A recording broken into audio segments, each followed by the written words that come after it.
Lembaga Wali Nanggro Aceh adalah sebuah institusi adat yang memiliki peran penting dalam menjaga dan melestarikan budaya, tradisi, serta kearifan lokal masyarakat Aceh.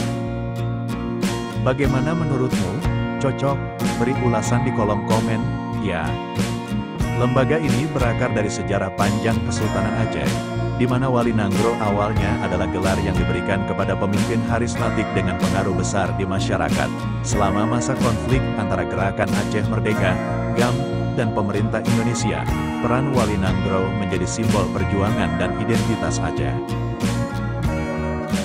Setelah penandatanganan Perjanjian Damai Helsinki pada tahun 2005, yang mengakhiri konflik panjang antara GAM dan pemerintah Indonesia, Lembaga Wali Nanggro diresmikan dan diakui secara formal dalam sistem pemerintahan Aceh.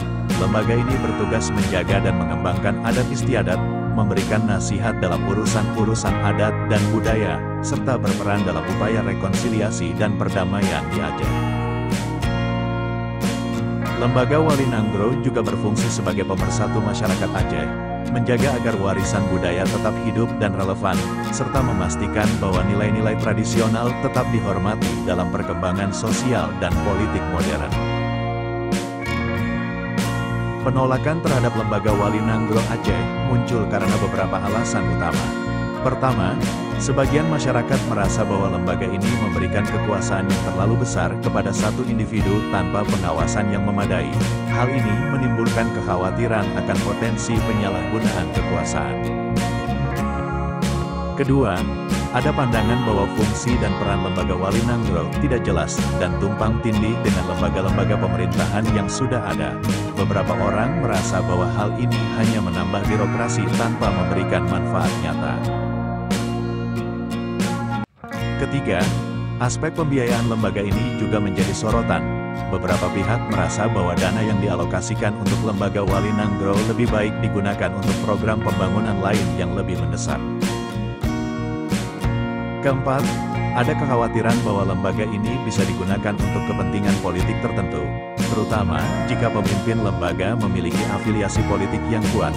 Terakhir, sebagian masyarakat Aceh merasa bahwa lembaga ini tidak mewakili mereka atau tidak sesuai dengan kebutuhan dan aspirasi mereka saat ini, yang lebih berfokus pada pembangunan ekonomi dan kesejahteraan daripada urusan adat dan simbolisme. Penolakan masyarakat Gayo terhadap Lembaga Wali Nanggro Aceh terutama disebabkan oleh perbedaan identitas dan budaya.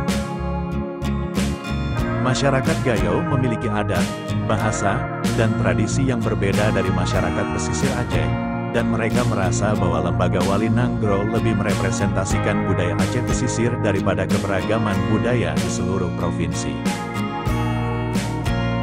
Selain itu, ada kekhawatiran bahwa lembaga ini dapat memaksakan dominasi budaya Aceh pesisir atas budaya Gayo, yang bisa mengakibatkan erosi tradisi dan identitas lokal mereka. Masyarakat Gayo menginginkan pengakuan dan perlindungan yang lebih adil terhadap kebudayaan mereka sendiri, dan merasa bahwa Lembaga Wali Nanggro tidak mencerminkan atau memperjuangkan kepentingan mereka.